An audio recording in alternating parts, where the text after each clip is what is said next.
সাবেক এমপি একরামুলের শত কোটি টাকার সম্পদ। ৫ একর জায়গায় বানিয়েছেন গ্রামের বাড়ি। স্ত্রী, ছেলে, ভাই, ভাগ্নে ছিলেন জনপ্রতিনিধি।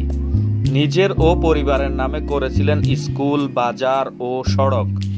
নোয়াখালী ৪ সদর সুবর্ণচর আসনের সাবেক সংসদ সদস্য মোহাম্মদ একরামুল করিম চৌধুরী ওরফে নগদ চৌধুরী ১৭ বছর ছিলেন জেলা আওয়ামী লীগের সাধারণ সম্পাদক। কিছুদিন আগেও তার কথার বাইরে এলাকায় কিছুই হতো না। গত ৫ আগস্ট আওয়ামী লীগ সরকারের পতনের পর থেকে আত্মগোপনে ছিলেন তিনি। অবশেষে তাকে চট্টগ্রাম থেকে গ্রেপ্তার করেছে র্যাব। মঙ্গলবার দিবাগত মধ্যরাতে নগরীর খুলশী এলাকার একটি বাসা থেকে তাকে গ্রেপ্তার করা হয়েছে।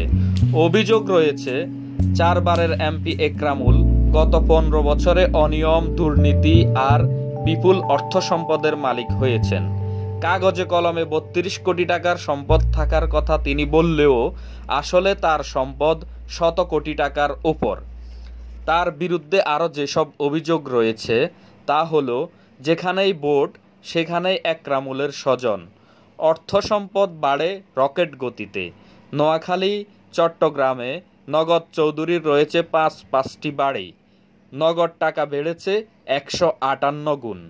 স্ত্রী কামরুন নাহার শিউলি একরামের নামেও রয়েছে বিপুল সম্পদ।